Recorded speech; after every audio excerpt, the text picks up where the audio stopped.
Welcome viewers, প্রতিদিনের মতো আজও চলে এসেছি আমার লাঞ্চের থালি নিয়ে। আজকে লাঞ্চে নিয়েছি সাদা ভাত, নিয়েছি শসা, গাজর ও পেঁয়াজ স্যালাড হিসেবে। প্রথম পাতে খাওয়ার জন্য নিয়েছি কুমড়ো চিংড়ি ভর্তা। কুমড়োগুলোকে ছোটো টুকরো করে কেটে আগে অল্প তেলে নুন হলুদ মাখিয়ে ঢেকে নরম করে ভেজে তুলে নিয়ে কড়াইয়ে আরেকটু তেল দিয়ে ওর মধ্যে পেঁয়াজ, রসুন, শুকনো লঙ্কা ও চিংড়ি মাছ ভেজে সব কিছুকে একসঙ্গে মেখে আর একটু কাঁচা সর্ষের তেল দিয়ে তৈরি করেছি আমি এটা।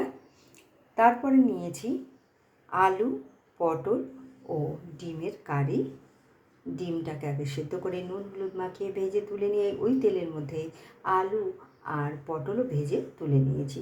তারপর আর একটু তেল দিয়ে গোটা গরম মশলা ফোড়ন দিয়ে পেঁয়াজ, রসুন, আদা, জিরে, ধনে ও টমেটো বাটা দিয়ে কষিয়ে আমি এটা তৈরি করেছি।